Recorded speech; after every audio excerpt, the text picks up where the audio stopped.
You're now entering bunker class, and I'm going to do this class with my son, John McLean, who played his college golf at Oklahoma State and then played 8 years of professional golf. Now helps me run the golf school at the Jim McLean Golf School in the Biltmore, and he teaches in the summer at Three Creek in Wyoming. So first thing we're going to do is start pretty simple, but we're going to get into some real high-end bunker shots. The first thing I want to do is show you the average golfer, mistakes they make, and how I get them out in one shot every time. And that's the goal I want for most of you, that you can get into a bunker and get out in one shot every time. I learned these techniques from some of the greatest bunker teachers in the history of the United States. So I'm going to bring John in here and I'm going to watch him swing as if he's a high handicap golfer. And I'll just right now draw a line in here and see how close he comes to hitting that line. So let's say he's the worst bunker player out of a 30-person clinic I have. And they'll generally set up poorly, maybe a bad grip, and I watch them swing. And I'll see something like that. So he's falling back, he's got a bad setup at the beginning, and then I will go in and do a little bit of teaching. So now when we do the setup for the average golfer, we have some rules. We also have death moves, things that they cannot do. So John, first death move is gripping the club tight. So when you grip a golf club tight, then you're not going to get the wrist action that we need for a good bunker shot. So that's number one.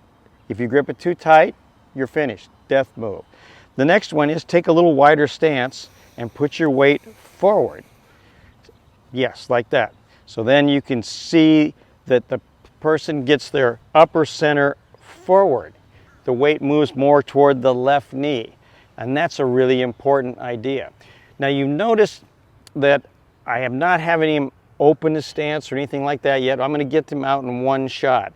So a death move would be sitting up with your weight right, high left shoulder. Anything that makes you sweep the club away. We're trying to set up so the club's going to go up.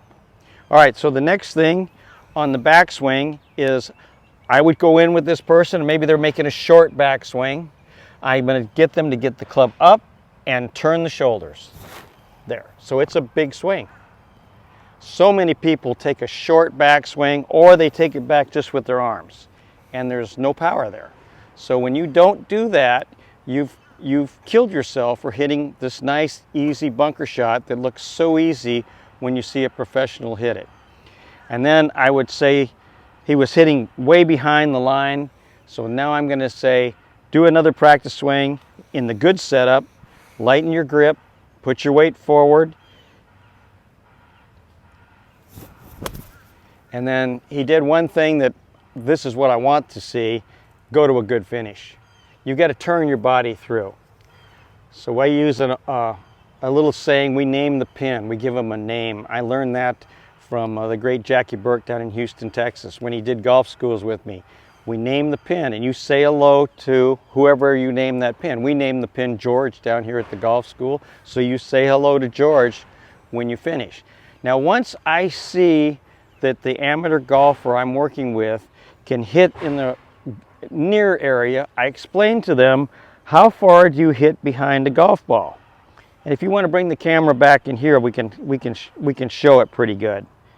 I draw a second line behind them, and that line is about 6 inches behind the golf ball.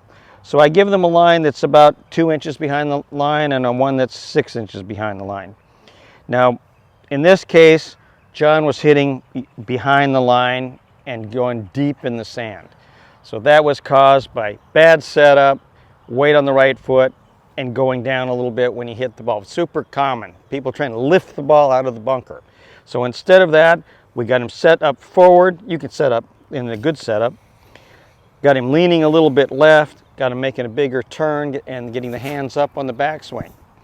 Now I've got to give him the confidence that he can hit underneath the golf ball from behind the ball and come out over in front of the ball. So the divot looks like it's a long divot, a long furrow of sand. And if he does that, the golf ball is going to come out every time. Now the confidence is you got to swing at it. You got to let go. Now I'm going to just step in, John, and do a swing out to that. We're going to go to a normal bunker shot, which, by the way, what's a normal bunker shot?